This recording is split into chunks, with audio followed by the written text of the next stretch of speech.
Beleza, minha gente, vamos lá para a resolução de mais uma questão. Nesse caso, pessoal, uma questão de alavanca. E é interessante porque a alavanca está diretamente ligada ao funcionamento da anatomia do corpo, né? Quando você tem a ligação aí dos ossos, com os músculos, com as forças, essa parte das alavancas estão presentes, né, em vários pontos do nosso corpo. Então ele fala para nós o seguinte, olha só. O estudo de forças, equilíbrio e momentos da força é importante na biomecânica do corpo humano. Nas figuras abaixo temos 3 exemplos de alavancas, sendo F a força de sustentação do ponto de apoio, R a resistência ou peso a ser sustentado e E a força muscular aplicada para sustentar a resistência. Então, é interessante identificar o que ele falou cada letra. Então, R, ele fala assim, nas figuras abaixo temos 3 exemplos de alavancas, sendo F a força de sustentação, tá? É o ponto de apoio, vamos dizer assim. Ele fala, ó, a força de sustentação do ponto de apoio. R é a resistência ou peso a ser sustentado. É a força muscular que vai promover a atuação na alavanca. Na parte de baixo das figuras temos os análogos mecânicos dessas alavancas. Então aqui ele faz a situação humana e aqui ele faz a situação simplificada da alavanca, tá? Porque realmente às vezes essa leitura aqui pode dar uma certa confusão, tá bom? Aí ele fala assim, a resistência R é representada pelo cubo e a força F do ponto de apoio e a força do ponto de apoio F é representada pelo triângulo. Das afirmações abaixo, qual é correto afirmar?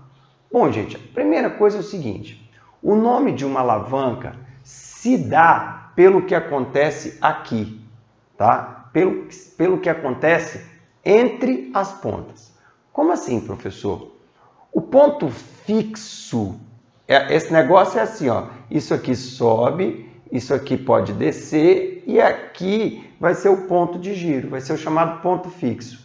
Então repara que o ponto fixo está entre as forças. Se o ponto fixo está entre as forças, o nome dessa alavanca é interfixa. Ponto fixo entre as forças. Beleza? Bom, aqui repara que o ponto fixo está no canto, ponto fixo está no canto, tá? E a força resistente está no meio, que seria a força que o osso da perna faz aqui no pé, tá? E seria a força que o músculo faz aqui para cima, tá bom? Então repara que nesse caso, quem está entre as pontas é a força que a gente chama de resistente. Então, essa alavanca se chama interresistente, tá? E por último, aqui, ó, o ponto de apoio, a força resistente e a força que a musculatura vai fazer. Então, a musculatura vai puxar aqui pelo meio, entre aspas, né? O peso vai estar aqui na mão da pessoa e o ponto de giro vai estar lá no cantinho. Então, aqui, quem está entre as pontas é a força que o músculo faz na alavanca. A força que o músculo faz na alavanca é o que a gente chama de força potente. Então, a força seria a força potente e ela está entre as outras. Então, essa alavanca seria uma alavanca interpotente. Então, ó, fixo aqui, interfixo. Resistente aqui, interresistente. Potente aqui, interpotente. Então, a gente tem esses 3 nomes. Basicamente, a questão vai girar agora em cima dos nomes. Vamos ver? Olha só, o que acontece? Então, eu deixei anotado aqui, ó. Essa é interfixa, essa é interresistente e essa é interpotente. Então, vamos lá. A cabeça humana representa uma alavanca interpotente? Não. Interfixa. O equilíbrio da ponta do pé, que seria esse, representa uma alavanca interresistente? alavanca interresistente. Onde o ponto de apoio fica na extremidade. Isso, o ponto de apoio fica na extremidade.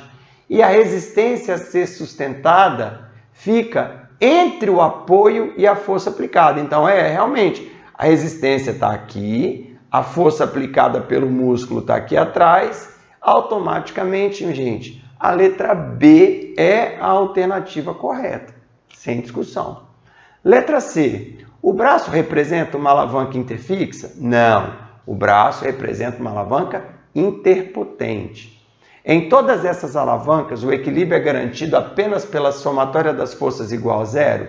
Não. Num corpo extenso, para que ele fique em equilíbrio, são necessárias duas condições. Primeira, somatória das forças igual a zero. Segunda, somatória dos momentos também igual a zero. Tá bem? Então, a frase D está errada.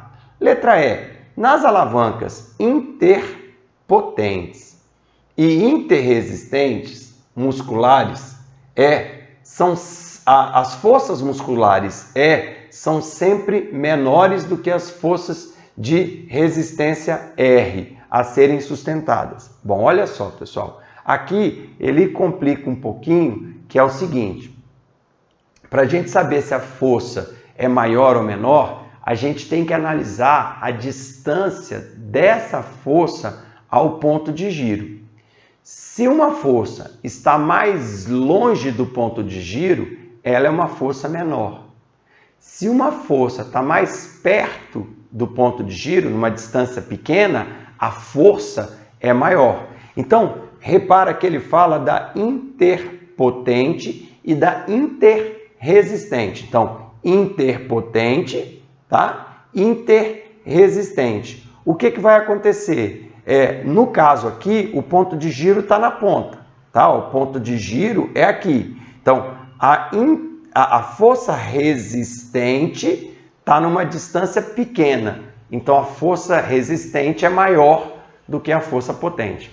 Já aqui, nesse outro caso, a força potente está mais próxima. Então, se a força potente está mais próxima, tá? Se ela tem uma distância menor, a força é maior, tá?